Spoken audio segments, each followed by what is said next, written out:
Hello and welcome to another live stream. My name is Shane Olson and today we're going to be working on this Wolverine that I sculpted.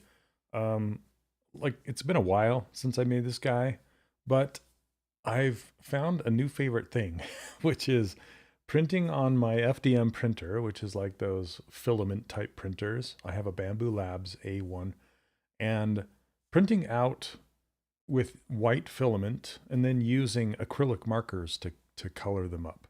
So I've been enjoying that quite a bit. And so I wanted to revisit some older models and make them print ready and then print them out on my Bamboo and color them. So that's kind of what I'm doing today. I want to make this guy print ready so I can print him out on my Bamboo Labs. Hey Neil, how's it going?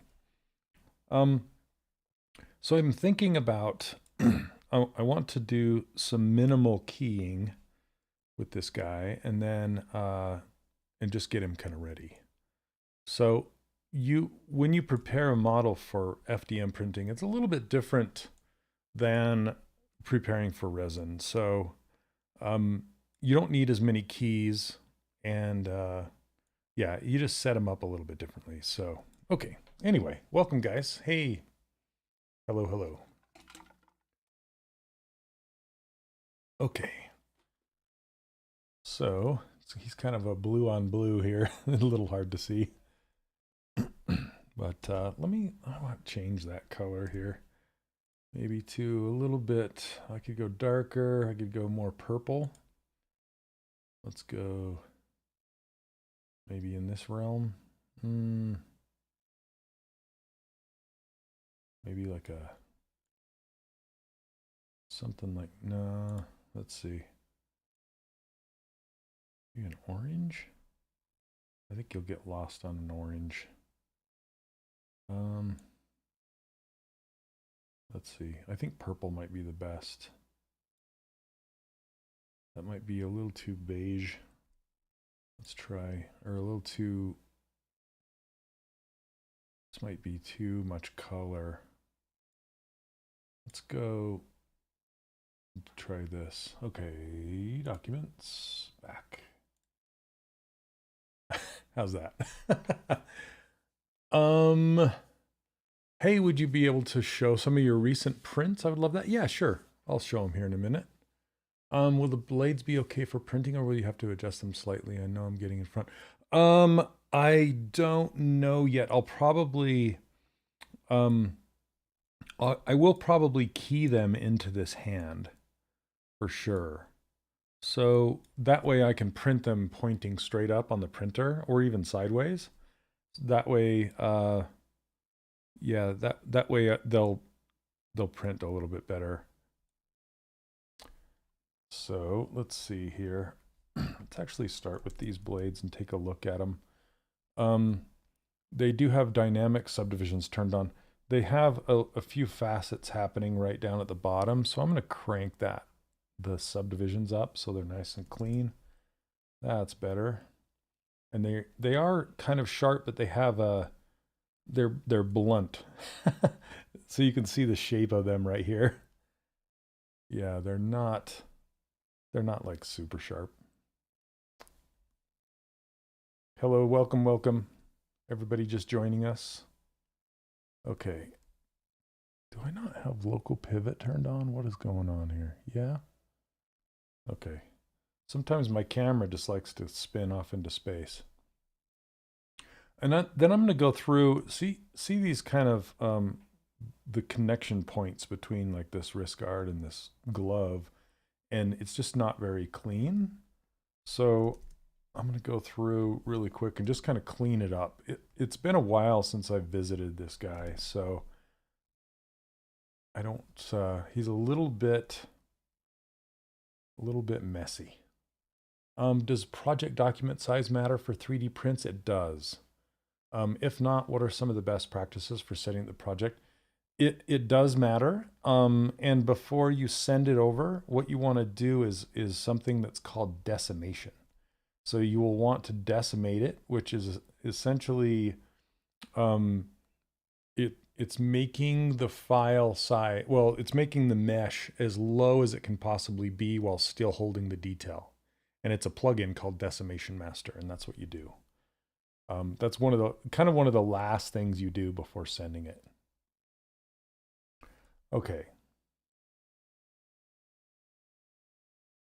Just trying to, maybe, I don't know, I kind of like the thumb placement. I don't want to pull it down too much. I'll just let that overlap happen right there. Can bring this one down though. Okay.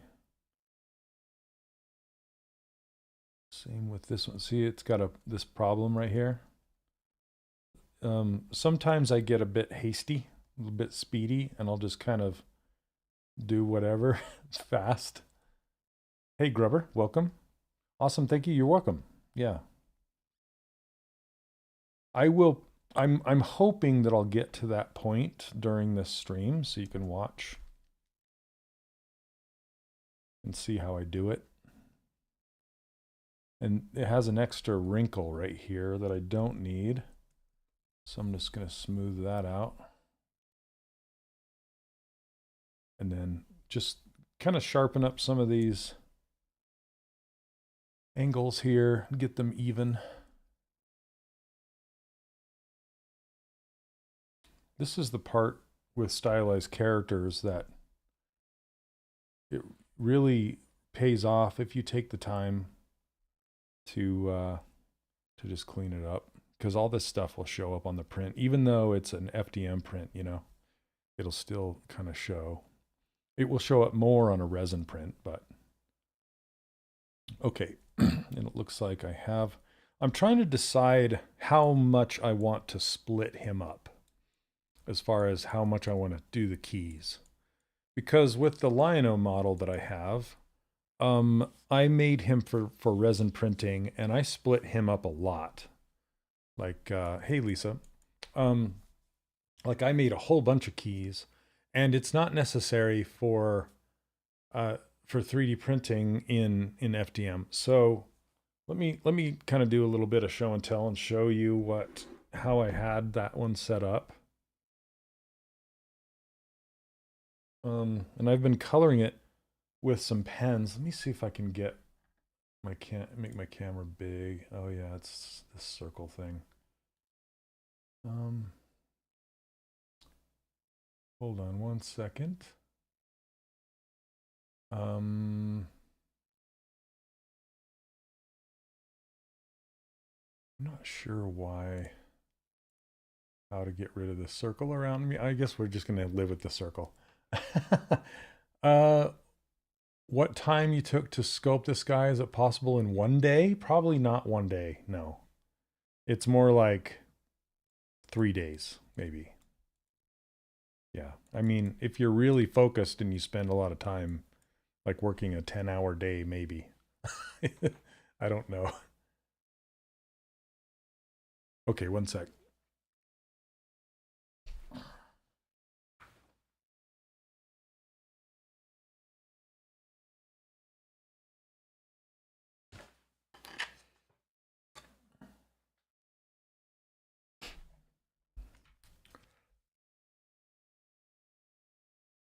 Okay, so this is Lion-O, and this is I actually colored him with acrylic markers. Let's see. So you can kind of see, hopefully my camera here, let me bring the mic up a little bit better. Okay. So hopefully my camera will focus on him. There we go. Yeah, so this is actually printed in filament. You can kind of see, and it turned out pretty good. It's got a little bit too much light, so it's hard to see, but yeah, this is one pose. And I haven't painted his eyes yet. I did some of his face a little bit. But yeah, you can kind of see his arms, and how I did this is I just did a relief on it. So the cat logo is raised, and then the ring around is also raised, and then I can just hit it with the marker and it doesn't. Yeah, let me see if I can get it closer so you can really see the detail. Focus, there it goes. So you can kind of see the layer lines a little bit in here. You can see them most right here on the side of the hair because it was printed upside down and this was the top. So it was kind of printed like this, something like that. Okay. So I'm still this is the resin one, and I'm still painting it. It's in pieces. Okay, come on, camera. So I haven't snapped the hair down onto the head, and I haven't snapped the head down into the body. So these gaps will go away once I push it down. I haven't painted his eyes or his brows or anything like that yet. But you can see how nice this is colored with a acrylic marker, you know. Yeah, you can see the key. It's been hollowed out. This was printed by Derek at Lychee. He's a neighbor of mine, a friend of mine. So he printed this out in resin. You can see how clean this is. But the difference between the FDM and this resin, I mean, this is way clean, of course, but the FDM is catching up. Like it's pretty dang close. And so let me show you the logo on the pants of this one. You can kind of see the difference there. See, this is super clean. I mean, it looks like a professional collectible, right? So, yeah, there's a little bit right there I got to clean up, but yeah, you can see. And so the markers, I have two different sets. One of them is this, Enmy, E-N-M-Y. And my camera is not focusing today. Here, I'll just pull it back so you can see it. Enemy, and then this one, I can't remember the brand name of this one, but this is a different one that I got. And this one is nice because it has silver and gold. And let's see. So this is the claw shield, and it's gold. I painted it gold just for fun. I don't know if I like it because it's a little too yellow. Come on. There it goes. So you can kind of see the gold of it. It's pretty nice. Yeah, it's fun. And I made some gems to stick in the glove right here. And I don't know if I'm going to print them out in clear, but I want to put them in there. There's that. But here's one of his arms. Yeah. Yeah, you can kind of see it's hollow. This is the resin. It's hollow with the keys. And you can see how much I cut this one up, right? So every piece that has a different color, I put a key on it. So here's one of the legs, and you can see how clean the boot is. Let's see. Yeah. So again, you can see the hollowing at the bottom, the boot here. And then this leg is a different piece. See, that's kind of how it goes together. You just kind of put it together and then close the gaps. And basically I use like a super glue gel to glue them together. Here's the silver sword that I'm still working on. So you can see the detail of that. This one's really fun to look at because the detail on it is really tight. This color in here, this will be red and black, but this is the color of the primer that it was primed. And then you can see the silver. So anyway, pretty fun. Yay. Yay, show and tell, all right? Okay. Let's see, let's go back to this.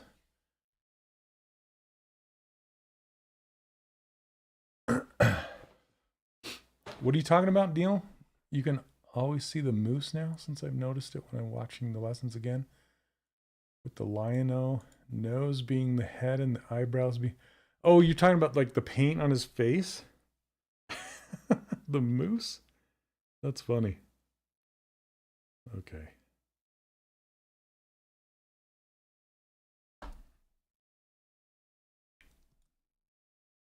So this one I'm going to print out in FDM like this guy. Probably about the same size. So he'll be, yeah, he'll be kind of same-ish. So that's what I'm doing. Just to put everything in context. Okay. So let's see. So some of the things I have to think about, like, do I want to key this arm into this glove? Do I want to key this arm into this shoulder thing? Or do I just want to make this whole arm one piece and key it into the body?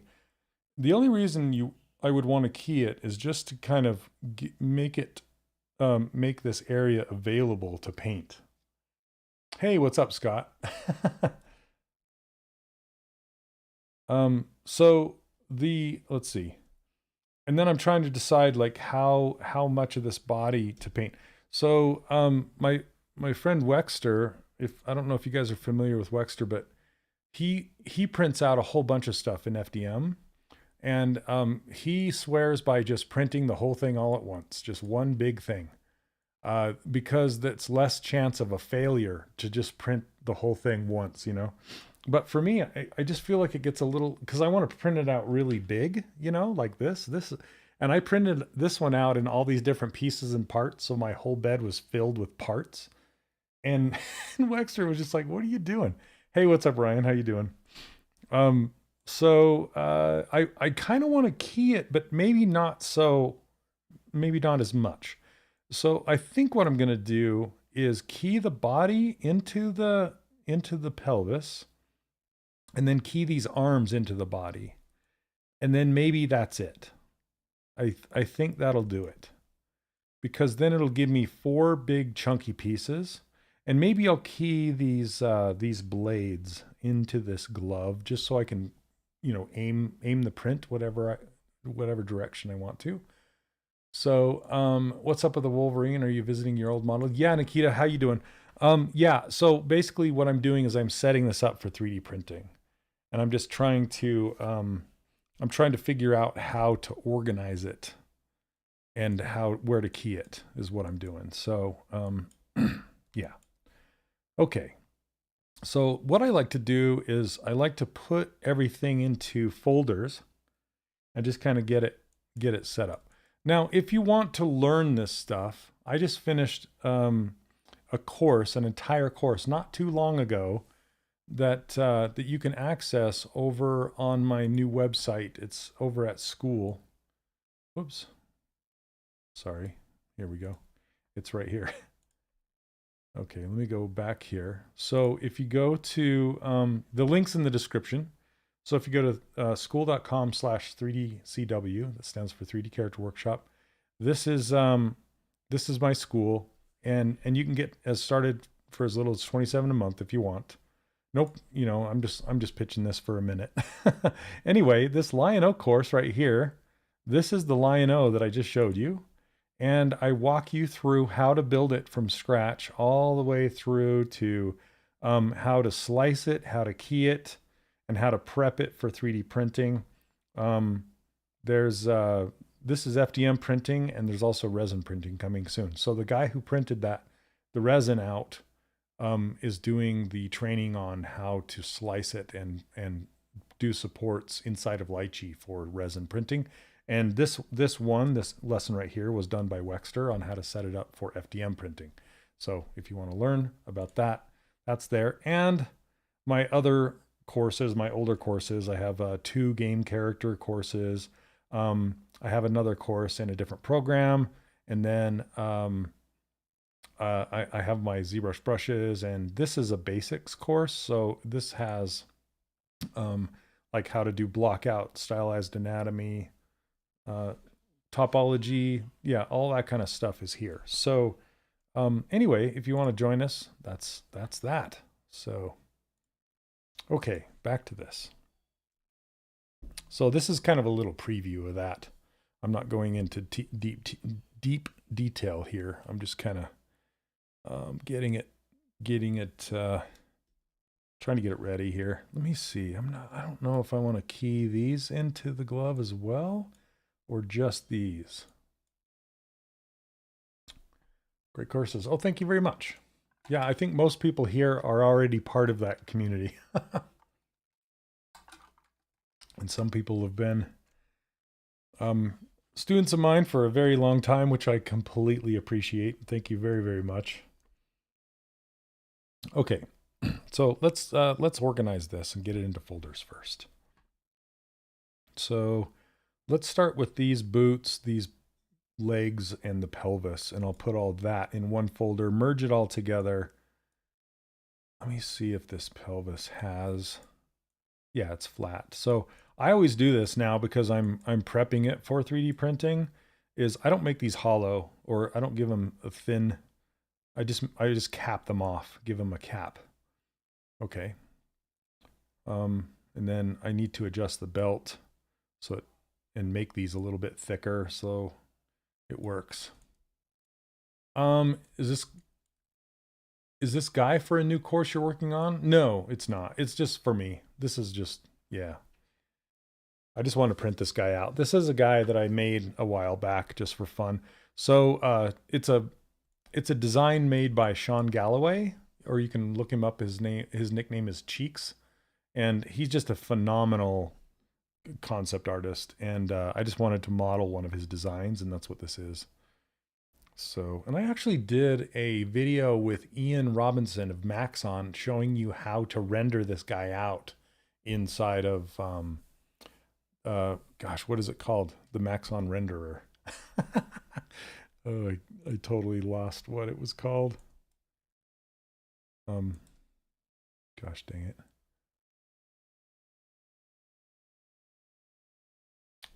Yep, Sean. Yeah, Redshift. Thanks, Neil. Okay. So let's get to it. So I'm going to put this in a folder. So I'm going to select this pelvis and then just hit Control F and call it legs. Okay, and then we'll put these legs in that folder. And these are the boot stripes, the boots, and the soles. And then I want the belt in there as well. So let's just drag this and not the claws. So if I hide this, here, let's select the claws. If I hide this, yep. Okay, but see how the torso goes down into the pelvis? I'm going to have to cut that off with live Boolean. So I will use this this as a cut tool eventually. But first, let's finish putting these into different folders here. So let's see, the head is already in a folder, but I'll rename it and add the rest, I think. So let's go. Oh, is this already, this is hidden. I think I'm going to delete this and start a new folder just to clean it up. Okay. I'm going to call it body. And then we'll put, this is the head, eyes, jaw thing. And then I want these blue things in the arms. So it looks like this body has the arms attached. I'm going to have to cut them off. Sounds horrid, but that's what I'm going to do. But for now, I'm going to put them in this folder. I'll leave the blue things out. Put the stripes in there. And what is this? These are the little hairs on his arms. And then his gloves. And then the claws. Hey there, welcome. I'm doing well, thanks. Okay, I'm going to make a folder and call him arm. Let's see, I'll call this arm right. So eventually I'll split the arms off and I'll make two folders, an arm right and an arm left. But for now, I'll just stick everything in that has to do with the arms in here. Okay. And then with this body, let's do a little save as. Okay, Wolverine 06 cut. Whoops, cur. I named it wrong. Can I ask what brush you would use to do little scratches?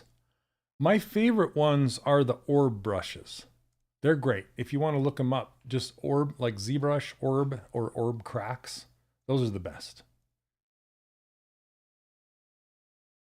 Yeah, this Wolverine got made when someone was struggling with a different one. And Shane made this one as an example to show during his mentorship. That's right, Neil. You have a way better memory than me. Yes, I already have them. Yeah, those are the best. Those are the ones I would use. I use those almost exclusively to put like cuts and scratches and all sorts of things, and rocks and all. Yeah, they're fantastic. They're my favorite. Okay. So let's solo this body. You can see this muscly feller here. Let's take a look at the topology of it to see if we can naturally cut through this arm and slice it off in a normal place. So let's do this select lasso, and I'm just going to hide one of these edge loops and see if it goes all the way around. It looks like it does. Perfect. Okay, so I'm going to do that with the other side as well. Hit Control W. Okay, actually I'm going to do auto groups, and that will really tell me. See, that's perfect. Okay, so now what I want to do is put this into one group, and this. If you hold down Control plus Shift and you click on one of these shared points between two polygroups, it will isolate and show just those two polygroups, and then hit Control W. And so now I have 3 polygroups. That's exactly what I want. And I'm going to break off these arms, okay? Because this has subdivision levels, and I want to keep those subdivision levels. What's my favorite snack? Oh, goodness. Geez, I don't know.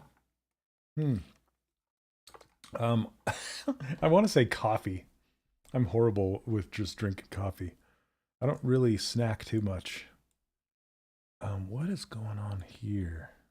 I don't really care about it because it's hidden in the glove, but that's just kind of weird.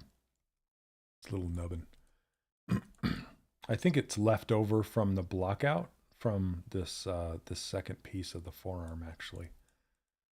Okay, so what we're going to do is, again, I want to save it in case it crashes. It's not going to crash, right? I'm going to rename this cut, not cur. Okay. And save over the top of it. Okay. And then, didn't mean to do that. Okay, we have 3 polygroups, and what we're going to do is group split right here. And what that's going to do is going to take the 3 groups and split them off into their own subtools and keep the subdivision levels. So now you can see there's this arm, and I don't know what this is. It must have been a hidden thing inside there. Yep, it was like a hidden thing. Okay, so I'm going to delete this thing. I don't even know what it is. Sometimes you find these weird things. Okay, so now we have the body has holes, and then we have the arms right here. Left arm, right arm. Okay. Yeah, his wishbone. And then we need to cap these, but close holes will not work when you have subdivision levels. So I'm going to have to do something tricky with that. And we're just going to go duplicate and then hit Shift D to go down levels. And then we're going to delete the higher resolution on this. So go to Geometry, delete higher. And so now we no longer have subdivision levels. And then we can just click on close holes. That will cap this off. And it's still using that purple color. I'm just going to grab this yellow and fill it. Doesn't really matter. But see, this is the geometry that we have now. So let's see. What I want to do is subdivide this a couple times. Hold on a second. I'm trying to decide. I think I might Z-remesh this just to clean up. It doesn't really matter, to be honest, what this looks like. But triangles are not great for subdividing. So what I'm going to do is use keep groups, and then I'm going to turn smooth groups way down to about here. And then I'm going to hit same because I don't really want the resolution to change. And then hit Z-remesher and see what it gives us. Okay, perfect. So it gives us a nice clean now quad mesh. Okay, so now what we can do, subdivide this. I'm going to turn solo off. And then I just want to isolate these two pieces. So I want the new one and the old one. Okay, remember the old one has these hollow arms. So the projection here might get a little weird. So what I'm going to do is mask these off like this. Okay, mask the sleeves off, or the armholes, I guess you'd call them. And I didn't even notice. Okay, the bottom is capped already. So, okay, so now what I want to do is project the high res to this low res. Okay, and we're going to do that right here with color and geometry both. Hit project all. Always yes for the color, and then it'll just project it, and then I'll just subdivide it again.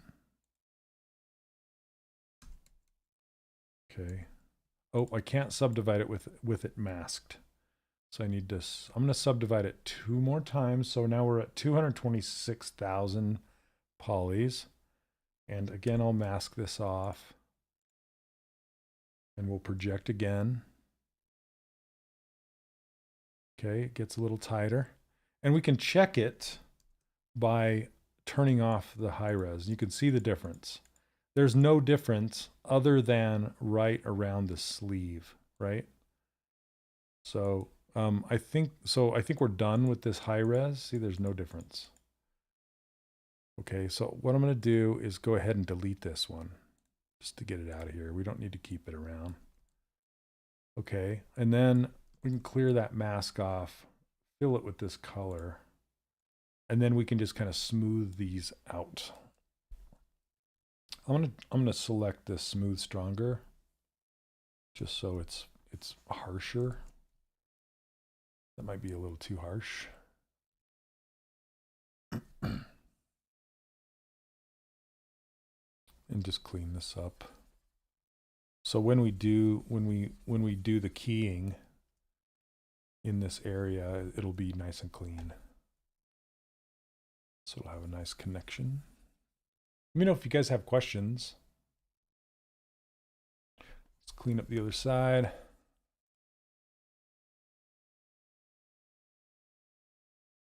Okay, and then we're going to rinse repeat with the arms, because again they have open holes and we don't want open holes. Okay, there's our torso. And we just need to pull the arms out of that folder. So I feel like this folder is done. You can unhide everything. We'll pull both of these arms out into the other folder. Okay, and then I'm going to go ahead and hide the ruler and hide the body. Okay, it's still selected. There we go. Okay, and then I want to hide the legs. It's nice having folders because then you can hide everything in that folder. You can also collapse them down just so it's nice and clean. So now I'm just working on the arms, right?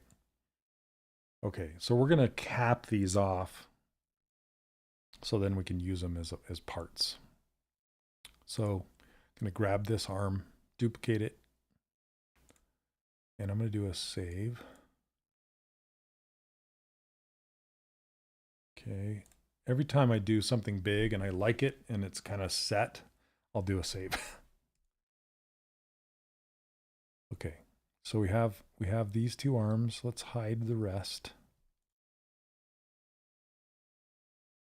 Okay, I'm just working on this one for now. This is the new one. And then again, I'm just going to go to the lowest subdivision level, delete higher,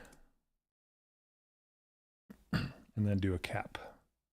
Close that hole, and then can fill it with a color. So here's our new arm. Looks like it has some weirdness right here, but that should go away when we Z-remesh it.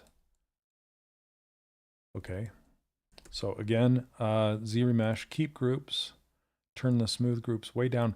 If you have smooth groups up, then it's going to kind of shrink it a little bit. It'll collapse just slightly, and I don't want that. In fact, I think I'm going to set it to 0. Maybe just a little bit above. Keep groups, same, Z-remesh. Okay, not too bad. I think I'm just going to smooth this out slightly. Let's see if I can get that. Yeah, there we go. Just get it to unravel. Okay, that looks much better. Now we're going to do the same thing as we did with the torso and just subdivide this. Let's do a couple times just out of the gate. Show the original one, and then we're going to just project it down. But again, I want to mask it. So because see how this the high resolution is kind of flared out and it's farther away. If I tried to project that, it'll probably make it much more difficult to clean when it's time to clean it up. I just would rather not deal with it. So you want to make sure that you're selected on the new one, not the old one, and hit project all. Okay, then subdivide it, clear the mask, subdivide it. 1, 2, we're at almost 500,000, which is good. Okay, mask it again, project it again. And that should make it nice and tight. We can hide the original. You can turn it on and off and just to see the original, the new one. Clear that mask, fill it, and then we can just smooth this out. So now we're done with the old arm and we can delete it. Okay. And then again, we can just kind of go around this edge. We can crank up the intensity a little bit. We don't want to go too strong on the intensity. We don't want to destroy it. We just want to get rid of these phalanges. Is there any benefit to redoing an older scope to see how much better you've gotten? Yeah, absolutely. In fact, there's one that it's one that I remember from my days back at Acclaim, and it was one of the first models I ever did in my it wasn't one of my first characters, but it was, I guess it was. Anyway, it was this lady, and she's like, oh, very like Victorian with huge red hair, like balled up above.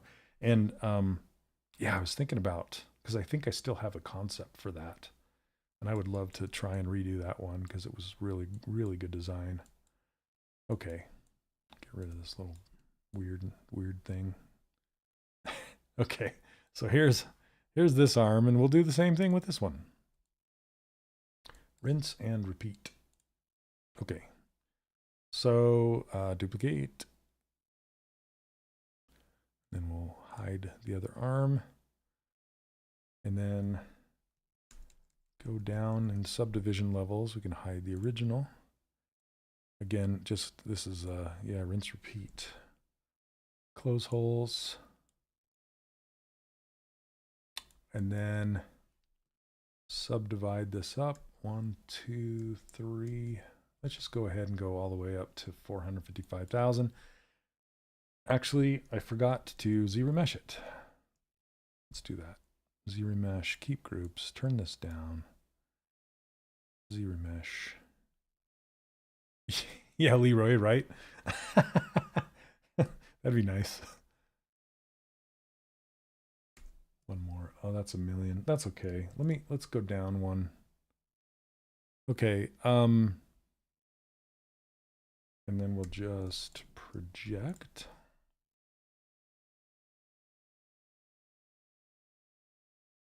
There we go. I've been watching head series of videos and feel I could make a much better job with the knowledge gain. Nice, Neil. That's great. You know, I've actually been thinking about, I should never say this stuff out loud. Right, Scott? It gets me in trouble. But I'm going to say it anyway. I've been thinking about doing a series that's like, and this is no promises, but this is just something I've been thinking about recently, is something I've been thinking about is doing a series, like a practice series, like making a whole bunch of hands, right? And just blocking them out. And then how would I take them to final, or how would I pose them and that kind of stuff? Just hands, a whole bunch of them. There's this like hand sheet that was done by Milt Kahl from Disney, one of the 9 old men, I think it's called, from Disney. And there's another sheet from Iron Giant that's really good, that has some great hands. And it would just be fun to do that. I do have some hand training in my courses, I guess. That still holds pretty good today. I think Dylan Ekron did one that was on that's up on YouTube that you can watch as well. It's really good. Iron Giant's such a classic. Yes, I love it. It's one of my favorites. Okay, so we can grab the original, delete it.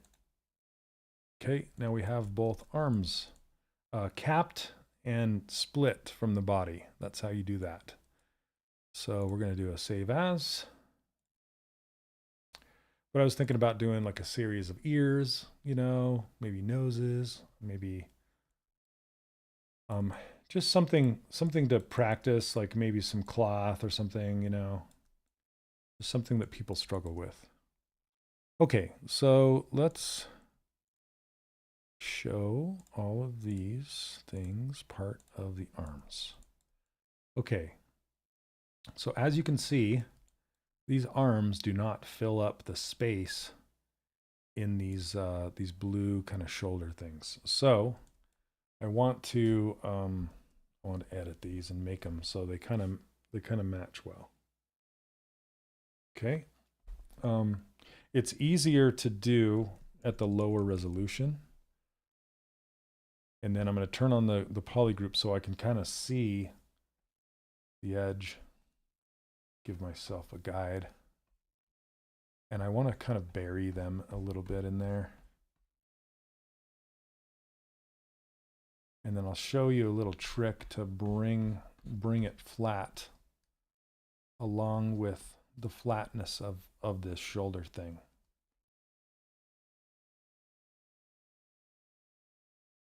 Okay, let's see. See how it's kind of buried in there. We're just going to kind of bring it out forward. Turn the smoothing down just so it doesn't smooth super fast.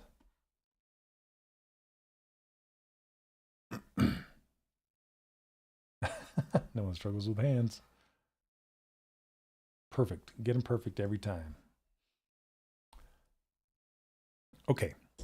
So let's do a couple of tricks here. So with this shoulder thing, I want to make it perfectly flat. So I'm going to go from the side. I'm going to go, does this have thickness on the, I think it does. Okay. I want to make sure that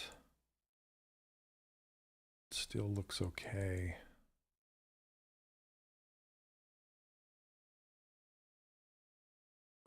Alongside that body, because the dynamic subdivision had thickness on the shoulder thing,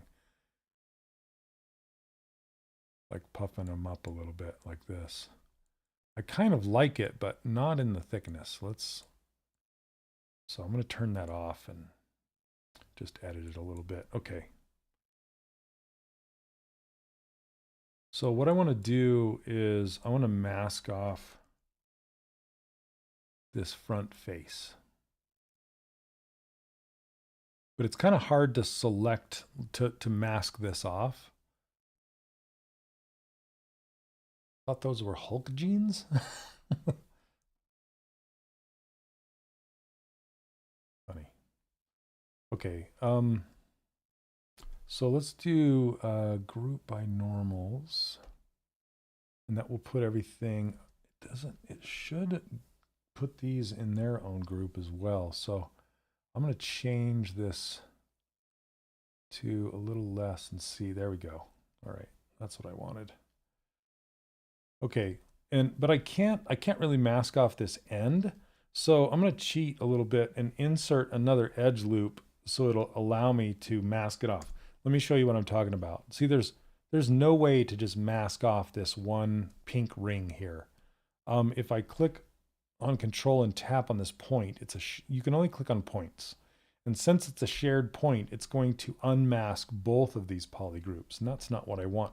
I only want the pink. So I'm going to use ZModeler and insert an edge right in the middle. I'm going to do that to the other side. Like this. And that will allow me to have a point in the middle that's not shared between two polygroups. See, now I can mask that off. And what I want to do is kind of move my camera, make sure perspective is off. Okay, and move my camera like this. And then I'm going to get this clip curve brush. And I'm going to aim the faded side toward the shoulder pad thing, like this.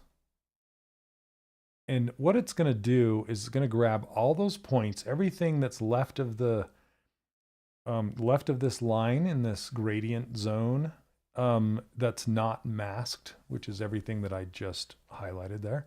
And it's going to pull it to the white dotted line. So if I hold it like something like this and let go, see, it made this perfectly straight. And now it's flat. Okay, so now that I have that and it's flat and I know that it's flat, I can show that arm. Let's see, let's get the body hidden. And I can show, let's hide this other arm just to make sure, and then select this arm. And then I'm going to mask off this cap, like so. Come on. There we go. So everything is masked except for this cap. And I'm going to do the same thing. I'm just going to turn it to the side like this. And then grab that same clip curve brush, drag it out, get it as close as I can, and then pull that cap toward the clip brush like so. Now I know they're both flat, but there's still some gaps in here. So I'm just going to do my best to use the move brush to just close that gap in. And I typically will build these together. I won't do what I'm doing right now. I'm actually going to pull this one down.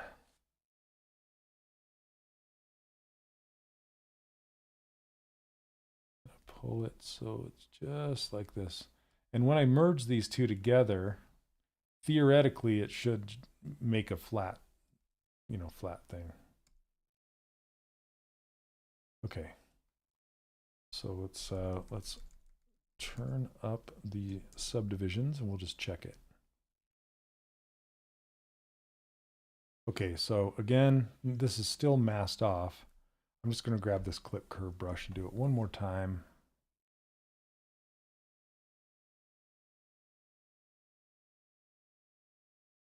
Okay, and it should clip it. And I can go this direction as well, and it will bring everything on the right side to that line as well. So it's just nice and straight. Yeah.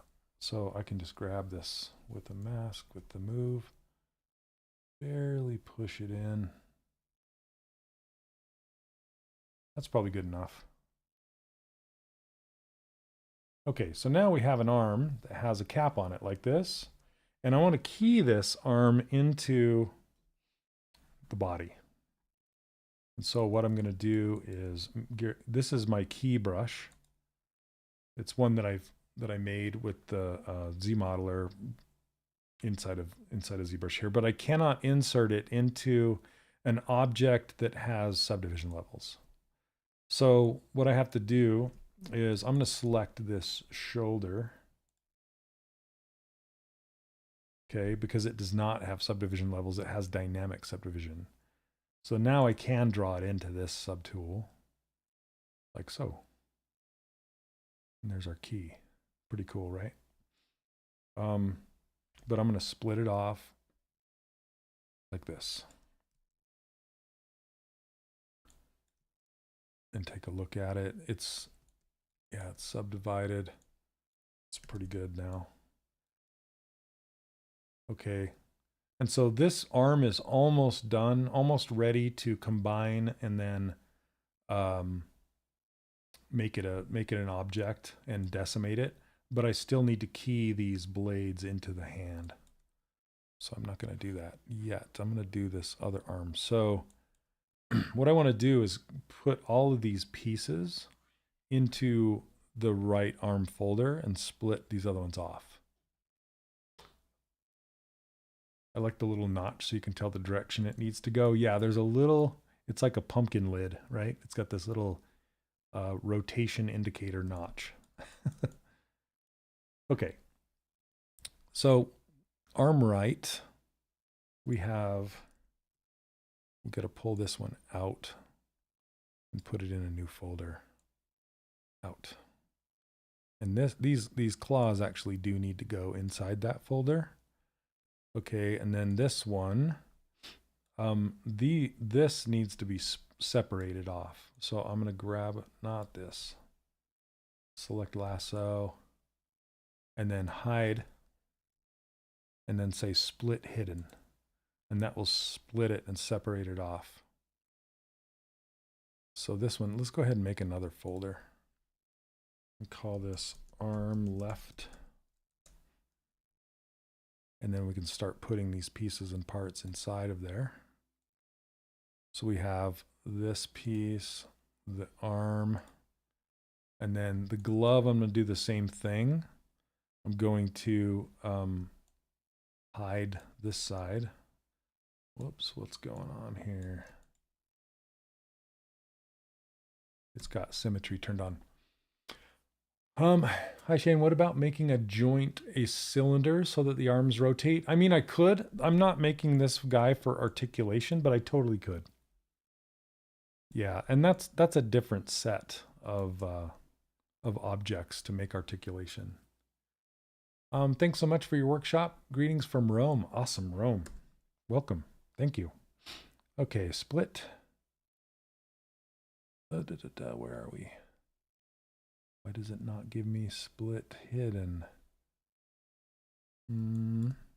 This must have subtools or subdivisions. I bet it does. Okay, what I'm going to have to do with this is hit auto groups. And it doesn't look like they're in two separate groups, but they are. And then go group split. That's really the only way you can split off objects that actually have subdivision levels. See, this has 6. Okay. Let's close this one. This cuff needs to go in this folder. And same with the gloves. The gloves don't have caps on them. So I need to decide if I want to put caps on them or if I just want to merge them, and hopefully it caps them and fixes that. So let's see if it has real subdivision levels. It does.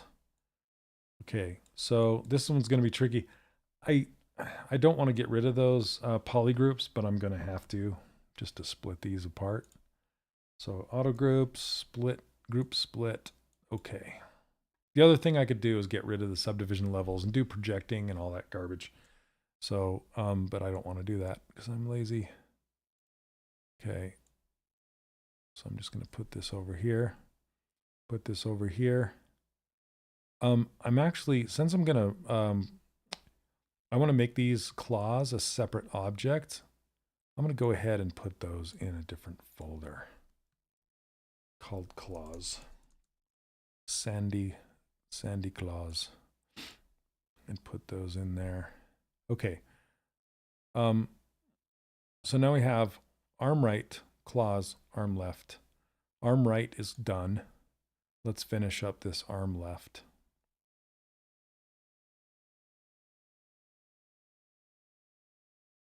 And we can hide these. So now we have this. See how this has a problem?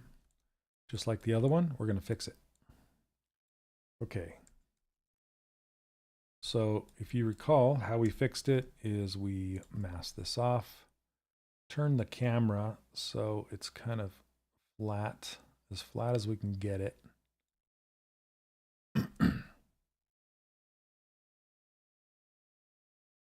Okay, something like that. Then let's grab this clip curve brush and bring all of those points to the curve brush. Whoop, like that. Makes it nice and flat. And then I do want to pull these down like this. Just a little. Okay, and then we'll do the same thing to this arm at the lowest resolution, subdivision level. Okay. Yeah, that's going to stretch this out, but that's okay.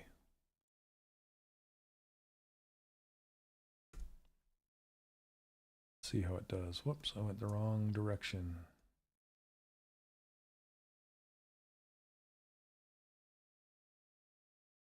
Okay, just kind of get it as close as I can.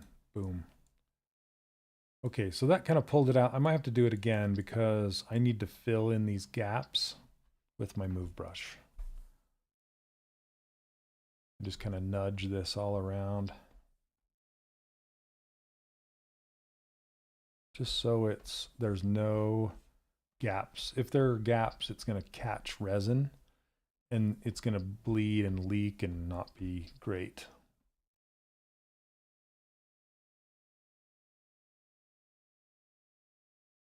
Okay, just round that out. And this is still pretty flat. It feels pretty good. And it's okay if we have some overlapping right here. But if I want to edit that, I can mask off the cap and just kind of pull it back like this, just to make a little bit of room for that. It'll make it easier to color, you know. And then we can go up in resolution just to make sure that this is still flat and flush. See how it made a gap when I went up in resolution? So I'm just going to nudge it closed. I should probably go up in resolution with the ring as well. And that's it. Okay. And again, let's put the key in there. So I'm going to select this guy, grab the key, just kind of put it in there like that. And sometimes I'll rotate it to make it line up better, center it. And you can sink it in a little bit more. It's already sunk in. You can see this sphere over here. See how it's sunk in just a bit? That's how much it's sunk in when you draw it on the surface. That's built into the brush. Okay. I think I like this arm. Let's key the body into the pelvis, shall we? That sounds like a plan, right? I'll do the claws last. Okay, anybody have any questions during this little intermission for a minute? You guys are awfully quiet today. Are you mesmerized? I don't know. Okay. So let's show the body, hide the arm, show the legs. Okay. So there's a little bit of editing that I wanted to do to these belt loops and these kind of triangle things. Because the triangles are just single-sided elements, and I'm afraid that they're going to have gaps in between. Okay, why is it showing? I must have that selected. There we go. Hey, Matt. That's funny. Thank you. Okay. Excuse me. Jeez.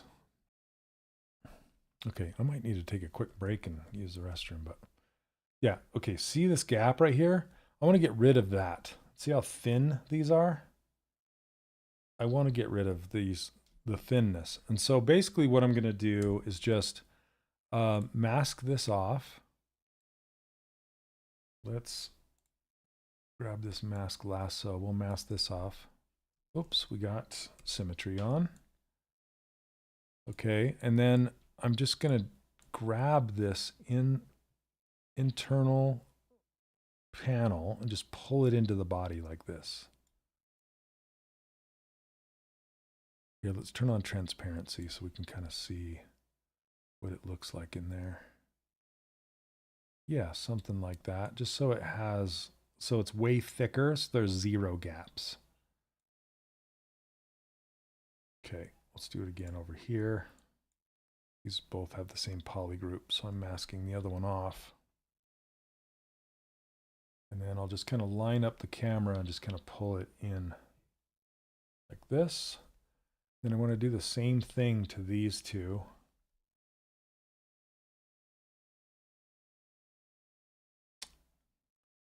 Hey, Ryan. Oh, working and listening. Nice. That's the best way to do it, right? Okay, I'm just going to pull these straight down, but then kind of bring them toward, the symmetry's turned on, so I can kind of bring them towards a little bit and maybe scale them down.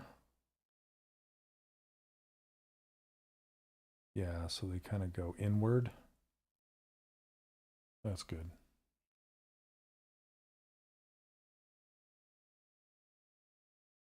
Okay. I just want to make sure there's no gaps.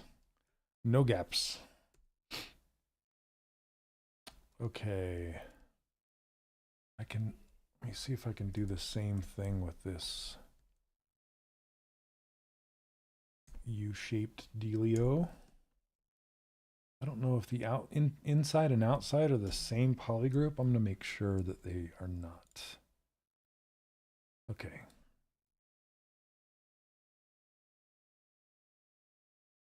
And then we'll just raise this up and scale it in, just so there's no gaps. There probably wasn't, but I want to make sure. For the shoulders, why not just close the hole of the pads instead of bringing the arm to fill the hole? Any reason not to have the shoulder pads as a solid piece? Yeah, the reason why, that's a great question, is because on the exterior, I want this gap right here. Now, what I could do is what I did with the glove.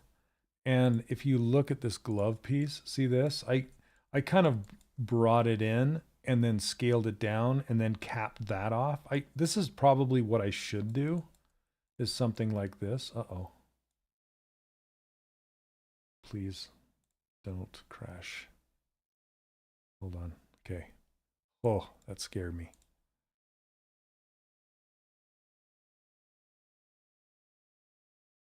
Okay. I was wondering if there's a tool to adjust your model to some type of gravity center. Like, I know Disney used to build models that could spin around itself. They shift some areas molecular density. Yeah, that's more of like in a CAD program or something like that. ZBrush doesn't have anything like that. What we would do is just to test out balance. We wouldn't take it that far, but we would get the model all ready to go as far as we could possibly take it, And then we would bring that model into Maya and do a physics simulation on it. We would drop it from a a couple inches onto a solid platform and see if it would fall forward or backward, or left or right, usually forward or backward, to see if the balance was off. And if it was, we'd go back in and adjust it. But yeah, nothing to spin it. That sounds pretty cool. Okay. I forgot to cut the hair apart from its neighbor. So let's do that. Whoops, not with this though. How do you know your model will stand the right way you want? When I was a kid, it was important for me to stand. Yeah. Okay. Yeah. So YouTube's it pauses. There's like a 20-second delay. So if I answer your question 20 seconds later, that's why. Okay. So I'm going to split hidden, and that will put these new hairs. Where did they go? Right here. And then put them in the arm left. Okay, there we go. Close those folders up. Is this showing? What's going on here? Did I put it in the wrong? Okay, this is arm right. Is that? Hold on a second. Yeah, okay. I got them wrong. I got them backwards. Okay, arm right. There we go. And then let's grab these. This is arm left. Let's put them right there. Okay.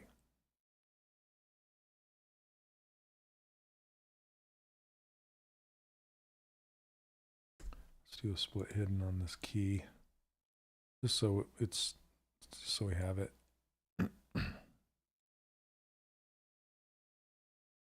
Okay.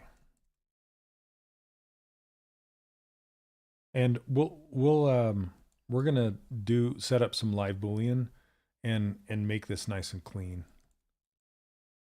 Okay, are the gaps inside the paths not gonna cause trouble while printing? Also, I saw people using flip normals to weld inside gaps. Do you fix it the same way? Not really. Yeah, I just kind of pay attention to it. Sometimes I'll go, like, I'll hide certain parts of the model.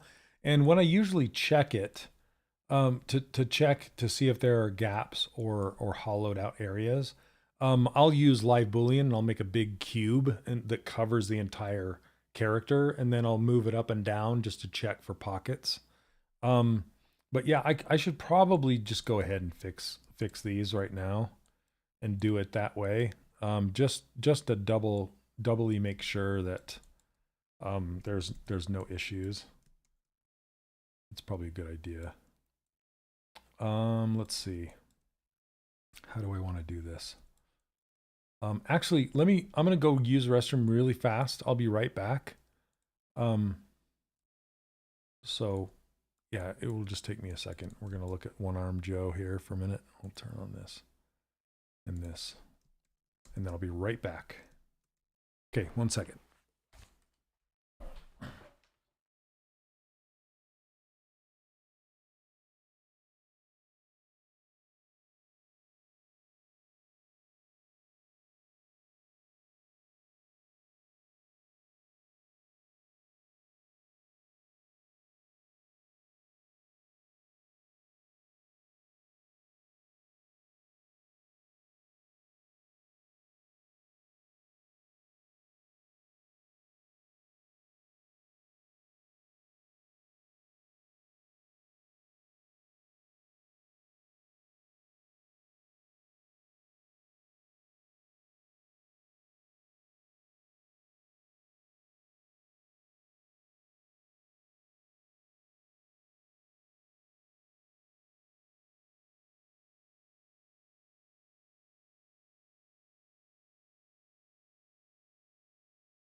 Okay.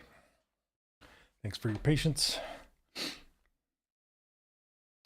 Okay, let's fix this really quick.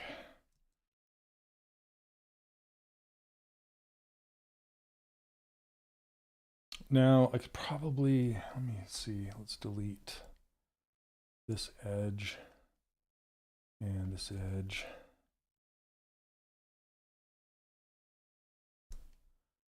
And then let's see what happens when I do a close holes. Okay, perfect. Okay, and then I'll just do a remesh, keep groups, same. What does it give me?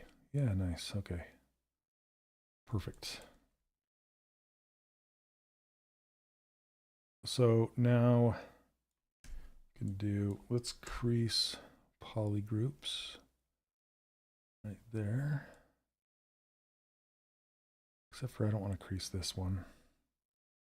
So let's go to the Z modeler, to this edge, crease, edge loop complete, and just uncrease that one.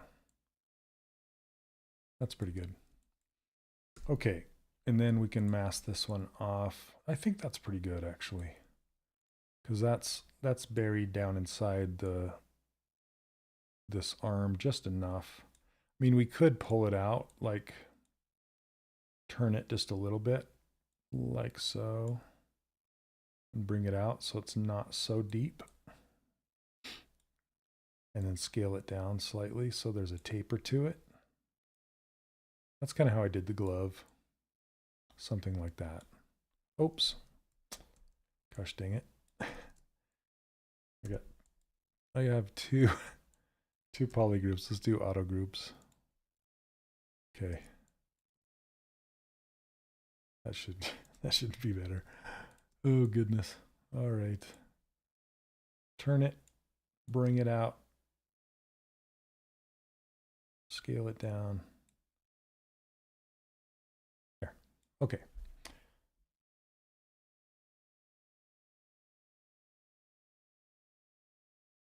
That should work. Let's test it. Okay, and now with this arm, we can, let's hide the body. And then now we can just pull this out flat. Much better way of doing it, by the way. Thanks for reminding me. It's much better. Okay, it needs to be blue though. We can select this key and also make that blue. Not that it matters, but it's kind of cool to make it like that. See, it's nice and clean. Yeah, that's a good arm. Okay, so let's do the same thing to this other side.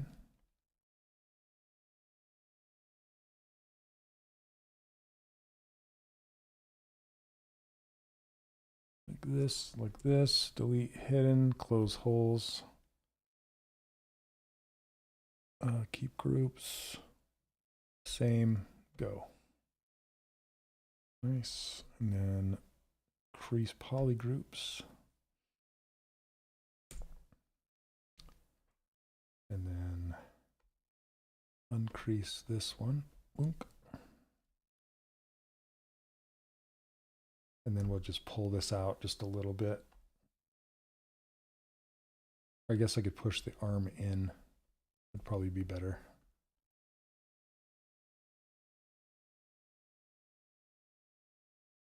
There we go. I love this kind of stuff. It's very therapeutic. Okay, we're just going to push that stuff in just a little bit more.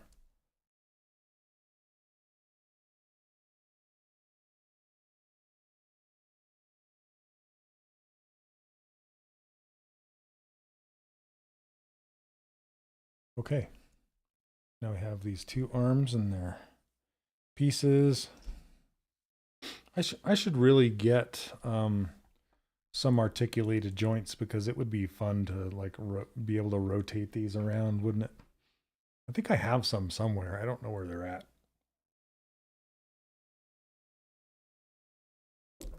Okay. You know, maybe I'll ask. I got a buddy that works at McFarlane Toys, and he's got a bunch. I might ask him. Okay. So, and it'd be fun to put one right here too, so I could twist his pelvis, right? That'd be fun. I think I will. But that means I'm gonna have to I have to make this pretty flat so I could twist it. So let's kind of do that. Let's hide both these arms and the claws and work on this. I don't know if I could, because this belt buckle, I want it to stick up like that higher. It would have to clear when I would twist it, you know, and since it's not a perfectly round circle, it might have some issues. Okay, I'm gonna do this. I think this belt, no. That's interesting. I wonder why the belt doesn't have, why it has thickness. But we'll fix it. Let's do group by normals. And then I want to reduce this a lot.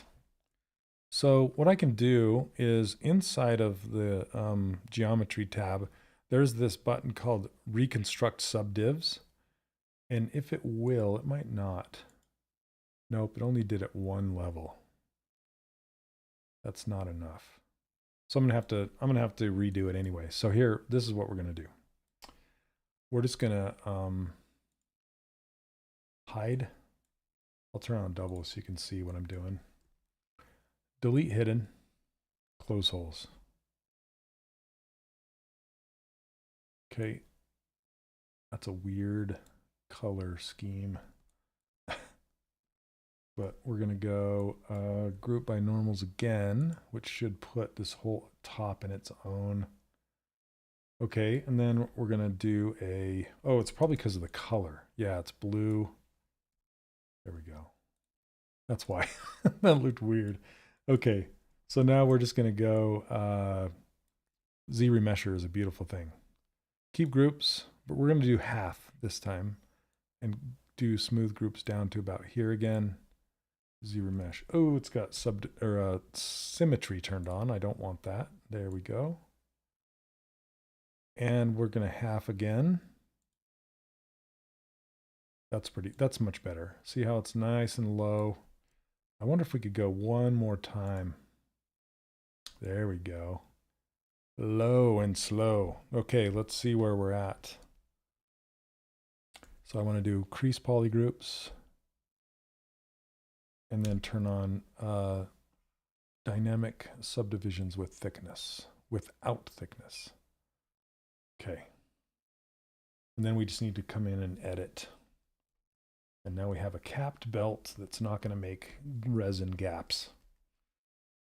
Yeah, this is all part of kind of making it ready for 3D printing. It's not going to have resin gaps because I'm printing in an FDM.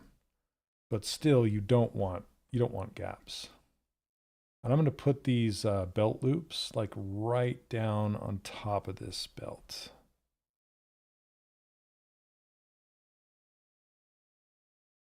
These are kind of weird shaped belt loops. I might make them thicker. And there's a gap right here too. I got to fix those. I thought of a question. Sometimes when I'm using single-sided items to make clothes, the edges start curling over. For example, the edge of shirt sleeves. What could cause this? Neil, I'd have to see it to see what you're talking about when it starts to curl over. What I typically do, yeah, is I work in a single-sided plane for as long as possible, and then I use dynamic symmetry or dynamic subdivisions with thickness.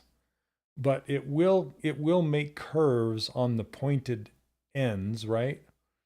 I actually have a suggestion into Maxon to do sharpened points. I really want to be able to crease points. there's an add-on for Blender that does that really well. I've only seen it there once. I didn't even know it was possible until I saw that add-on. And I would love to see it inside of ZBrush. I really would. But yeah, let's hope they do it.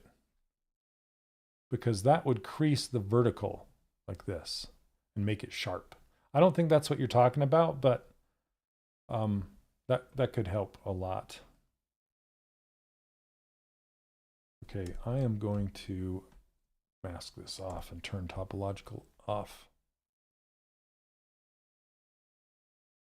But Neil, maybe post in school, maybe with a video or screenshots, and I can give you some, see if I can help you over there.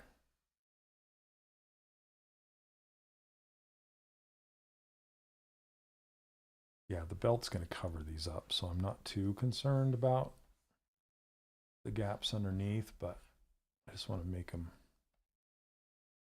cleaner. Okay.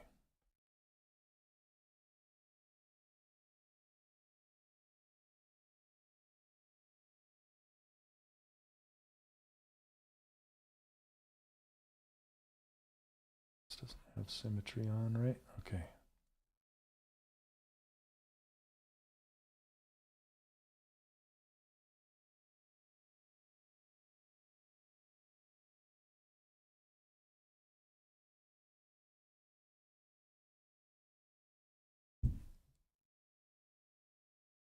Making these thicker.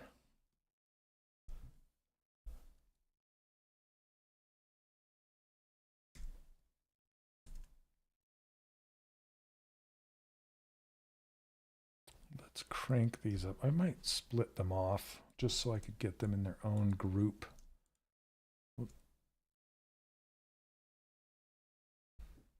Let's do split hidden. No? Dude, they don't have, they do. What is going on? Okay, they're not dynamically subdivided. Okay, we're going to do a group split then. Okay. Better.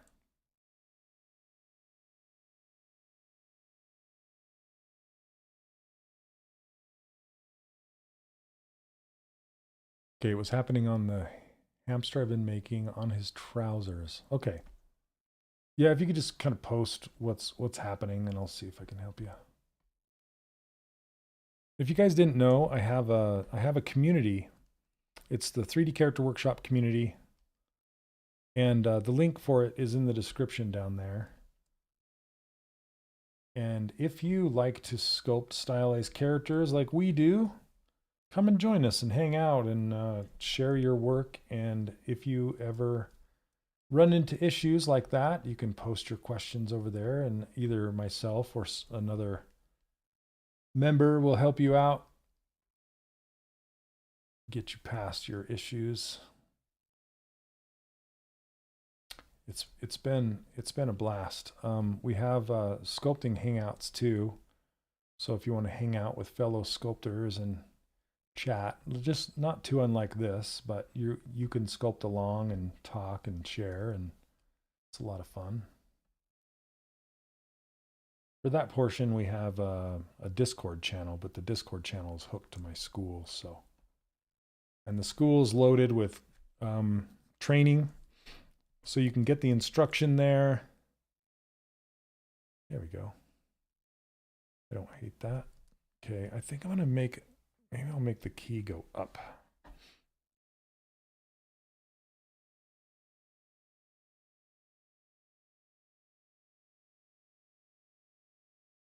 Like this. Do I want to do that? Yeah, probably.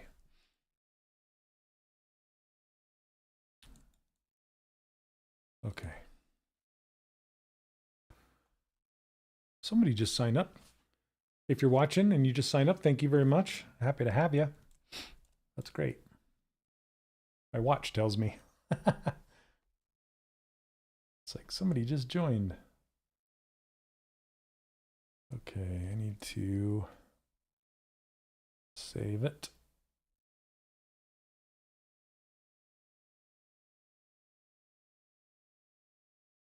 Okay, this guy doesn't have a base. I should probably give him a base.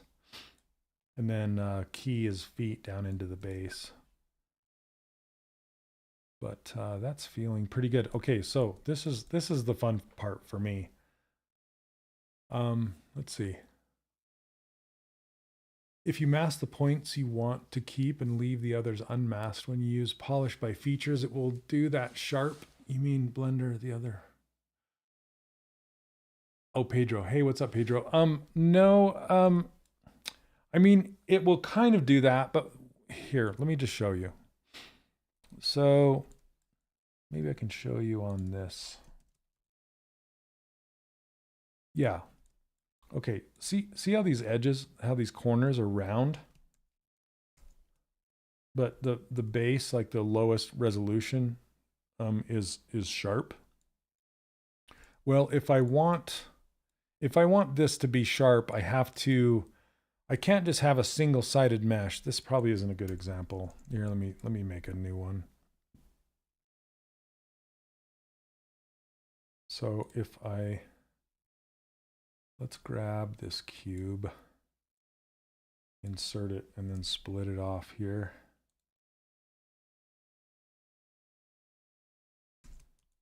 Okay, and then let's do let's insert a couple edges here. And then we'll do a group by normals, and then isolate this and delete it. Okay, so this is what I'm talking about. Now, if I turn on dynamic subdivisions, it does this, right? It shrinks the edges down. No matter what I do, and I can add thickness to it. Let's add thickness. This is dynamic thickness, by the way. Okay, and you can see that, these edges, these corners are not creased. They're sharp right here, but it's sharpened while it's being subdivided and shrunk down. So if you don't want it shrunk, you can click on this post subdiv like that. But if you do, that makes the corners round. Okay, they're rounded. So how do you make it not round? And if you kind of cut a hole in the center, it'll round out the in, like if this was a here, let me just show you. Oh goodness, okay. It's easier for me to show you than to explain it. Okay, let's do a delete. Boom, boom, boom, boom. Okay, here we go. See, rounded internal edges and external edges. The only way you can really get those creases to be creased is to add the thickness and then crease those edges and then subdivide it. Okay, so what I'm asking Maxon to do is take these points out here and allow you to crease the point. And what that will do is pull the corner out to this point and make it sharp. And then be able to increase the point on the inside. Same thing. So when you crease it, it will pull that point towards the corner. I've only seen that in an add-on for another program. So yeah, let me show you what I'm talking about now. So if I turn the subdivisions down to 0, you can see it's nice and sharp now. See that? So I'm going to apply the thickness. See the thickness? I'll apply that and then turn on dynamic subdivisions again, but I'm going to turn the thickness off and turn the subdivisions on, which gives us this back, right? Except for now it's not a single-sided surface. It's been extruded, so it has thickness. So now, if we want to keep these edges, we have to go crease, edge, and click on these corners. Okay, so I'm going to click on a couple of these corners just so you can see the difference. Come on, I don't want the entire corner creased. Actually, I might have to crease the full corner like this. Okay, so see the difference? So, I don't know why this got creased. Come on. There we go. Okay, see how these corners are now creased? Right here, right here, right there, right there. That's what I want it to look like that, you know? Sometimes you want a corner like this that's softer, but usually not. Usually you want a sharper one. Usually group by normals and crease polygroups. Yeah, same thing. That's going to give you the same result, right? So anyway, that's my explanation of I just want it so you can crease the points while you have dynamic subdivision with thickness turned on. Okay, there's ways to do this when you have it extruded. But if you want it to have dynamic subdivisions, it's almost like having two modifiers in Blender. You know, but anyway, I'm not going to talk about that because this is the official Maxon channel, so I don't want to talk about other software. But as a comparison, that's kind of what I want to. Yeah. Okay, here we go. Delete. All right. It would be very cool if they could do that. Okay, so now we got that, and then let's do the claws. Sandy claws.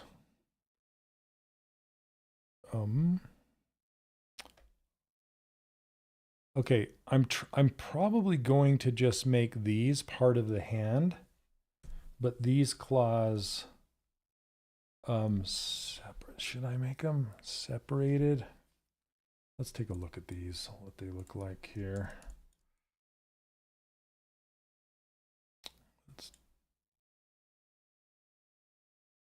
Okay. Because I think I want to key them into the hand, so I can just kind of put them in there.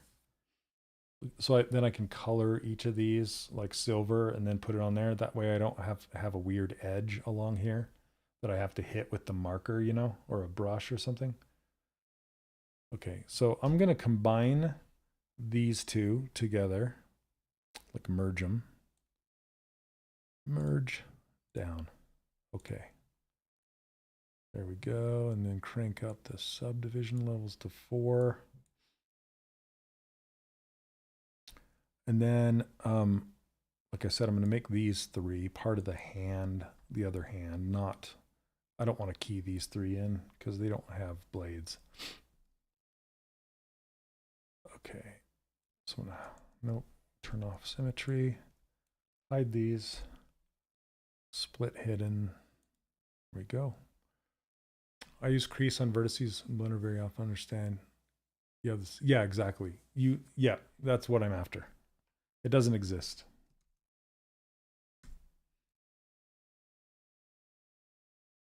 Okay, let's see. So now we have this. What I'm going to do is apply the dynamic subdivisions like this. And then, so this has subdivision levels now. And then delete lower. And then I'm going to make a cut object out of this hand. So let's see, I'm going to duplicate this hand.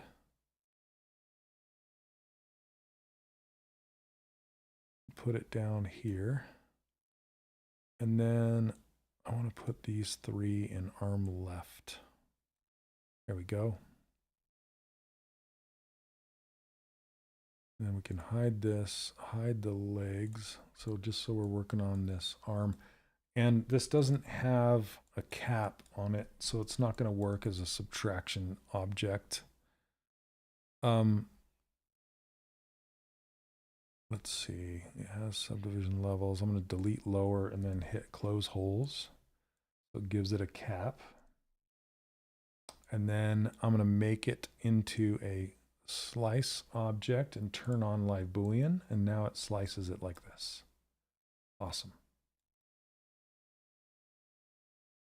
Okay, so now what I can do is I want to draw keys on each of these. And I think I'm okay with it being cut out like this. That's not too bad. Or, you know what's even better? I wonder if I could cut these out of the hand instead and use those as kind of keys. What if I could do that instead? That might be better. Yeah.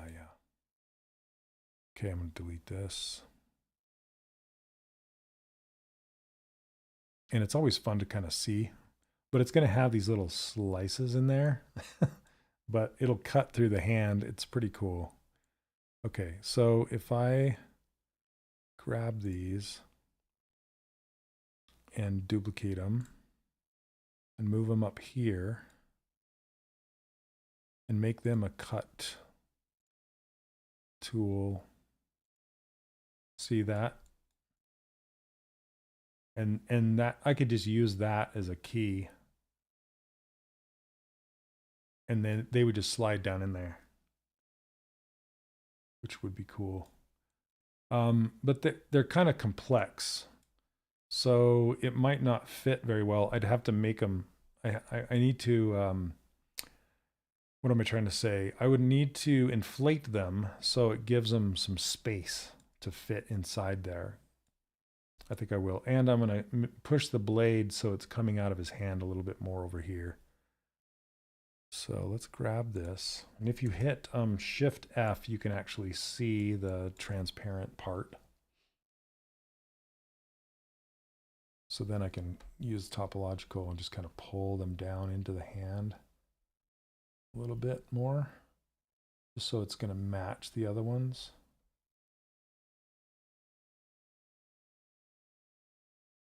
That's pretty good. Just to give me indication of where they go. Okay. Weird. It looks like it's getting undercut, like they're not flat, they're kind of getting pushed. So I'm going to grab each of these and just kind of pull them forward like this.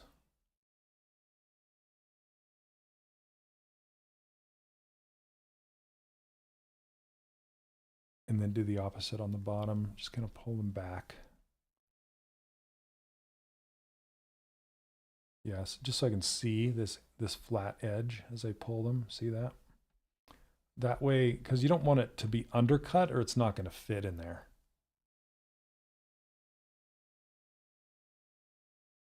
Okay. That feels better. Straighter. Okay. So I'm going to delete these other claws eventually because I adjusted these too far and so they don't match the other ones anymore. So we're going to do a duplicate and grab these and put them here and delete the old ones. So they should match. And now I want to make these bigger. So I'm going to inflate these slightly. And how I do that is go to deformation and then inflate and just move them up slightly, not that much. See how they have this tiny gap now? That way it has some play. So when I print these out, I'll just glue them in really good and they'll fit in there.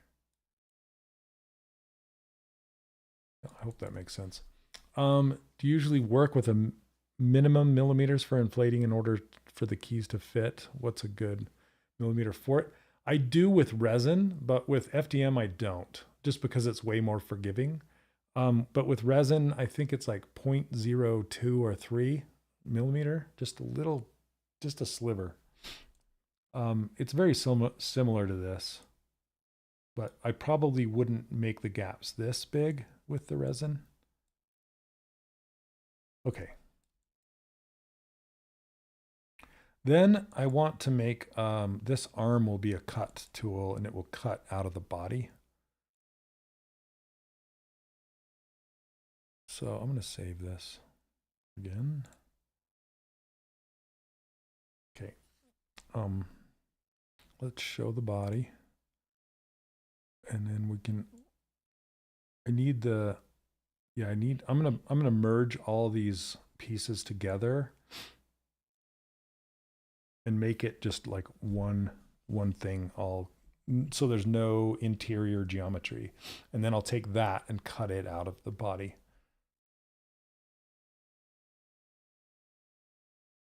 So what I can do, this is pretty fun. So this is why I put everything in a folder, okay?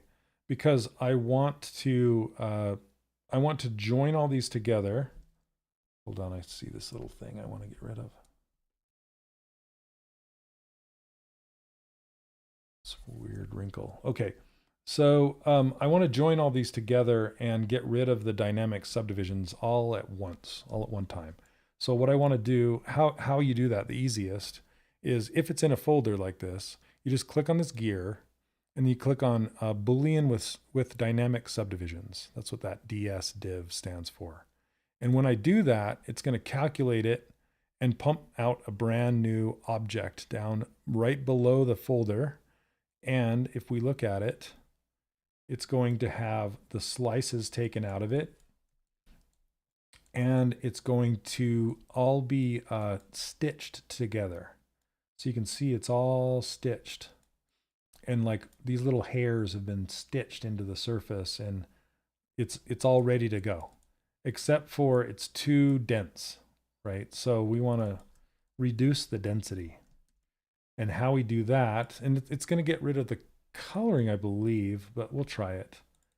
But if you go to this decimation master, you can do a percentage of decimation right here. But yeah, use and keep poly paint. We'll try that. I have a starting printing some of my sculpts. The only thing I've done so far was a recreation of an old RPG figure I did last year. Awesome, that sounds fun. Okay, and then you can crank this number up if you really want the poly paint to stick around. I don't really care about the poly paint because I'm just going to print it in white. The whole thing is just solid white, so I'm not too concerned about it. So I'm just going to hit like 75,000. There's these presets underneath here. And I just kind of guess how many faces or triangles I'm going to need to still keep all of this detail while making it as low as possible. So if I hit 75K, it's going to cook it and see how it goes. Hey, Randomizy, thanks. Yeah, thanks for stopping by and saying hi at least. See how it doesn't look like it really changed? What printer are you working with? I'm working with a Bamboo A1. Yeah. Okay. So if we look at it, you can see how it reduced the triangle count to 75,000 now. And it kept the poly paint pretty dang good. So now this is a piece that I could send to the printer right here. And I'd be pretty happy about that. Okay, so now what we can do is we can use this as a cut piece. And so what I'm going to do is duplicate it and bring that piece up into the body folder. I like to keep my cut pieces at the bottom. And I'm not showing you, I have other methods and other techniques and tricks that I cover more deeply in my Lion-O course over on my school. The link's in the description. It's a membership. You can just hop in there and watch all the training as much as you want. So if you want to check that out. Let's see. Okay. And because sometimes I'll change the color of this just so I know how it's being cut out, but let's turn solo on and we'll hide this arm. And then we'll turn this to a cut piece. Let's hide those claws too. And this is how it's going to look when you cut it out. And it looks like it has a little tiny bit of the arm right there, which is okay. As long as it's not undercut. I think I could get that in there. It looks like it just looks a tiny bit undercut right there. But everything else looks great.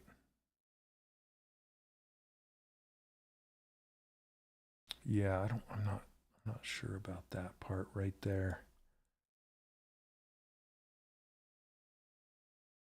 But that's essentially how it works. And I could grab this yellow here or black. So if I grab this black and I'm still selected on this arm, and if I just hit fill, it will fill that with black if I wanted to do that. But let's fill it with a gray, just so I can see it a little bit better. Yeah, I don't really like that because I think it won't slide in there very well. So I'm going to go ahead and go back to the arm itself. Now, the best way to do this is to go ahead and delete these two pieces. They're like temp pieces, right? So I'm going to delete it and then delete this cut piece. Go back to the arm, hide the body, and do the adjustment here. So it's in the adjustment's done in the master. See how it has kind of this little bulbous line here? I want to make it flat and pull this down and make it flat, or I can pull it out away from the body, or I can pull the body in. So you can see how much of this body is kind of sticking into the arm right here. So let's try moving it in first. Let's see. Not. Must be masked. There we go. Look, I'm like, why isn't it moving? Why you no move? Got to be careful not to pull this in to the body too far. Yeah, see, it's starting to expose this body. And I can turn on transparency to give myself a better idea of where this is at. And you want to move the body before you move the arm, because remember, we took all that time to make the arm really nice and straight. So it's better to adjust the body so it doesn't collide. I just want to get it to clear this piece. And I don't want it to break the design of it. You know, I want these lats to be out here. But maybe we just don't have it out there that far.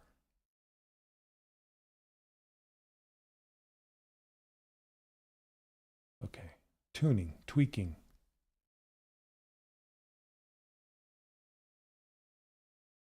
Okay, that's probably better.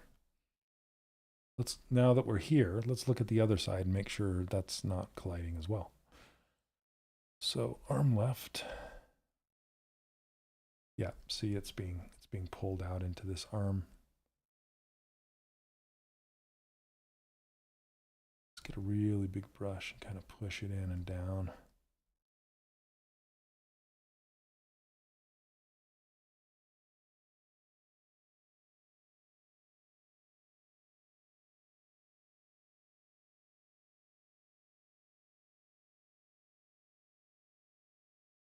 Oh, thanks, Zenith. I really appreciate it. Or Zethlin?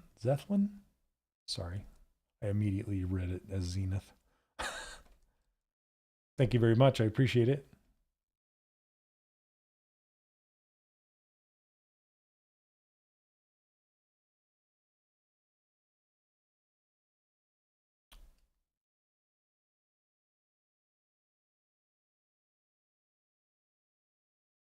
Okay. Just kind of pulling that in.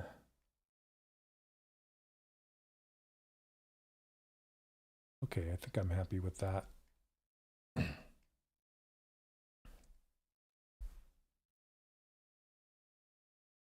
just want to check the design, make sure I didn't mess it up.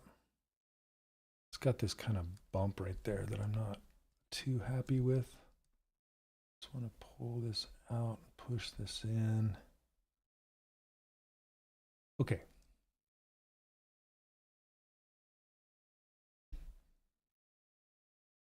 Now I made it. I made a gap here that I don't like. So sometimes you can also use these cut pieces to kind of cut and fix like these edges and make them nicer, like make them blend a little bit nicer. Okay, that should do it. All right, so let's go back to the arm and go up to here and say, let's do a save first. We did all that work. We don't want to crash. Okay, and we'll do the same thing. So we're going to go gear, Boolean with subdiv. It'll give us a new piece, and that piece will also duplicate, be our cut piece out of the body, and turn that on. And remember to turn this one off so you can actually see the cut happening. And there we go. Much happier with this. Yeah. It has a little bit of a lip, but I think I'm just going to be able to sand that off. Let's pull this body in just a little bit. Now, as long as we don't touch the arm, we can adjust the body. See this? Well, I am touching the arm. Bring this in. There we go. That's what I wanted. There we go. Much better. No more lip. No more your lip. Okay. Now we can do the same thing with the other arm. Just give that a Boolean with subdiv. And it feels so magical when I do that stuff. Okay, and then I'm going to duplicate this one. Put that up in the body as well and turn it to subtract and hide this arm.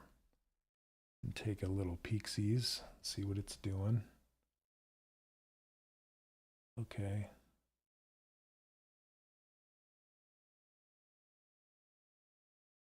Gonna move this down.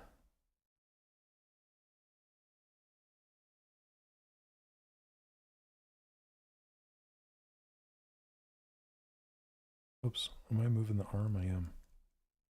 That's not what I wanted. Okay, I want to move the body. That's very important. There we go.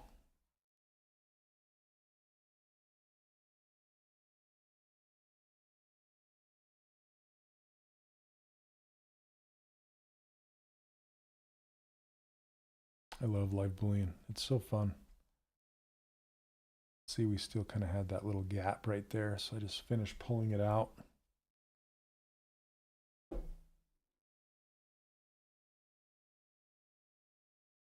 All right, we just had another person join. Thank you, whoever that was. I appreciate it so much.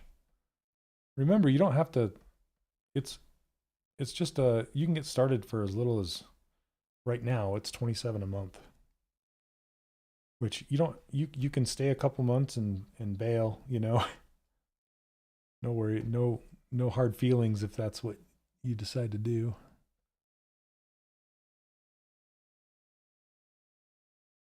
Okay, so now that we have that, those are the, let me see if we can adjust this. Just want to get this little black away from the arm a little bit, just so there's no, you know, but I don't want to draw a little yellow line in there with a marker either. So I think I'll push it into the arm a little bit more. There we go. Okay. So let's do that with the pants now too, the legs. So we can turn on these legs. And then we can do a Boolean with subdiv, which it'll do the same thing. It'll give us a solid new piece. And notice it hides the folder, you know, which is great because now we have a solid new piece. We know it's good, and we can duplicate it and bring it up into here and use it as a cut piece as well. Hide the legs, and there we go. It's like always a surprise. What is it going to look like? I cut it, but that's actually looking pretty good. I don't hate it. So this is one piece that we're going to cut, or that we're going to print. This is like the body piece, which is good. And then we got the legs and the two arms and the claws. And I think that's it.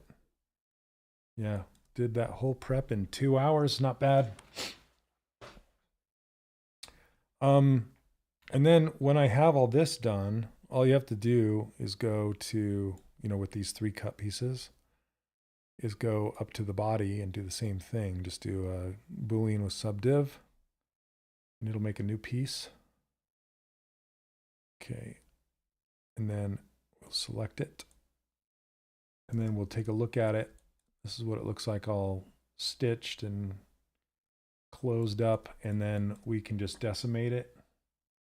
So we'll do on this one, yeah, we can probably do a 75. See what it does.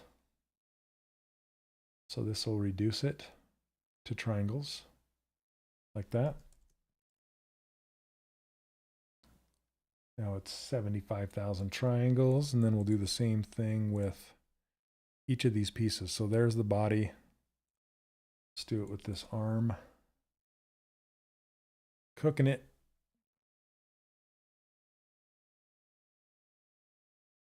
Thanks, Neil. Yeah, for those of you on Twitch, the link to that school is right there. And then if you're on YouTube, the link's in the description here.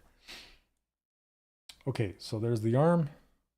We'll grab the claws. The claws don't need it. They're low enough, I think. These little things are kind of dense, actually. Let's do a 30,000 to see what it does with it. It'll probably clean them up pretty good.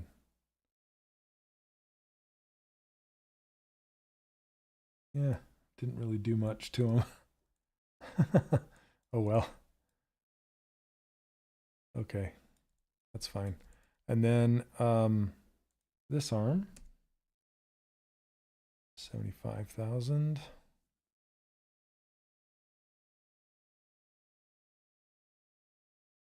Just gotta let it cook.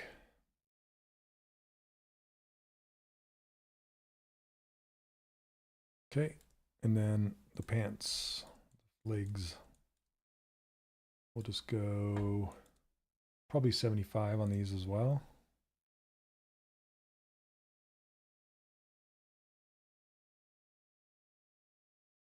There we go. Yep, looks pretty good. Okay. So there's all the parts. Now what I'd like to do is name them. So this would be body. Arm right. Claws. I could split these claws so I have 3 individual pieces. Arm left, and then legs. Okay. And then I just show all of these pieces. Not the, you want to make sure not the folder. I guess this is the only thing in this folder, so that's fine. But you don't want to show the folders, just the pieces. So I have all these pieces selected. And then you want to show this ruler. So this is how big he will print, which is about 13, a little bit taller than 13 centimeters tall, 130 millimeters. This ruler is 20 centimeters or 200 millimeters tall. That's kind of how big he is. You just want to make sure that nothing is sticking out below the ruler or above the ruler. Okay, and then you select this ruler and you go to the 3D print hub. You switch it to millimeters if it's not millimeters already. You just kind of drag this until it lets you adjust it. And you just type 200 in there because it's 200 millimeters tall. This is the ruler. Make sure the ruler is selected, nothing else. Everything is going to get exported relative to the ruler. And then you just hit export to STL. And then I'm going to go put them in my STL folder. Make a new folder called Wolverine. And then when you export, see, it's just STL's Wolverine. Hit save, and it's going to ask you a question. It's going to say, how do you want to name these? Since I named each subtool, I want to pick choice number 2, and it's going to go ahead and name them all. So if I go back to the folder, let's see, STL's Wolverine. Oh, I selected everything. Hold on, it did everything. I needed to do visible. I forgot to hit that. So in export options, you need to click visible. Okay, let's try that again. Goodness sakes. All right. So export to STL. You don't have to do anything else. Okay. Let's do it again. STL's Wolverine. Save. Names. All right. It should populate this folder. There they are. So it'll name the ruler whatever your file name is, and then you can just delete it because you're not going to print the ruler. So now we have legs, claws, body, arm left, arm right, and you'll see there it's already associating these with Bamboo Labs. Do you need the ruler selected when exporting? Yes. Have to do it. Okay. Because everything gets exported with the ruler, but you don't need to print the ruler. You just need to export it with the ruler. So let's just take a look. We have a little bit of time here. I mean, we're out of time, but I can show you guys in Bamboo Labs.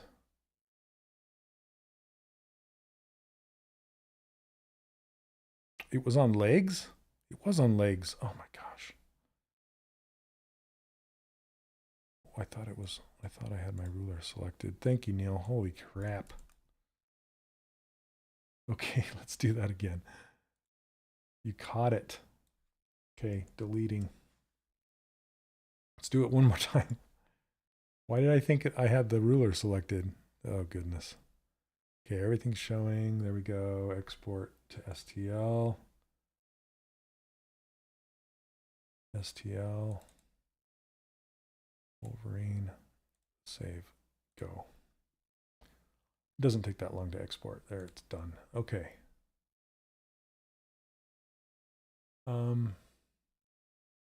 Create a new project. This is what Bamboo Labs looks like. I believe I can just drag these in there. So I'm going to delete this ruler and then just grab these and go boop. Did you make this complete Wolverine model here on the Maxon live stream? I did not. Load these files as single objects with multiple parts. Yes. Oh, no, I didn't want to do that. Let me try it again. No. Okay, that's better. So now I just grab each one of these and I can move them and then just kind of set them up. So here's the claws and the body and the legs and the arms. So I will orient these to the way I want them on my build plate and then print them out on my printer. That's it. Yeah. All right. ZBrushing, if you want, I'll just say it one more time before I take off. I have a school. It's skool.com and then /3DCW. That stands for 3D Character Workshop. And then you'll go to, it'll take you to this this about page right here, and you can sign up, join us. And inside here, this is a membership. Inside here is a classroom, and I have this Lion-O collectible walkthrough where I do start from scratch and take you all the way to the very end and show you how to print like this, a guy like this. and model the whole thing. It's using the same kind of a similar base mesh as the Wolverine. And I have 2 poses. I show you how to do both poses and get them ready for printing in resin and FDM. Is your goal to multicolor print? Is not. My goal is to print it out in white and then color it with markers like this guy. This is not a multicolor print. This is printed in white and then I colored him with markers. So yeah, I like doing that better. That's just my thing. I have multicolors and I've tried that before. I just don't like all the waste it creates. And I also don't like just the separation of parts and things like that. It's okay. It's not bad. But I like coloring them with acrylic markers better. It's just a lot of fun. Anyway, yeah. And I go live. I do a student-only live stream once a week in here. And I'm doing a brand new character. And then I also do a live Q&A call every single week in here as well. And you get all of these courses, all this stuff, a lively community, everything, live calls, all that stuff, $27 a month. I mean, I tried to just completely over deliver on the value. So hopefully you guys will join. It'll be great. And we can hang out and sculpt awesome characters. So, all right, you guys, thank you so much for watching. I really appreciate it. And hopefully next week I'll have this printed out and maybe even colored, and we'll see. I'll show it off to you guys. So yeah, it'll be fun. But thanks for sticking around, and take care. We'll catch you all next week. Thanks, guys. Thanks, everybody. Thanks, Neil. So did you adjust the Liono's video because it stopped at one point? What do you mean? Because what stopped at one point?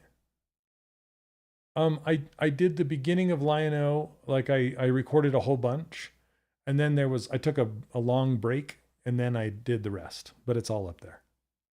Yeah. So if that's what you're talking about. Anyway, all right, take care.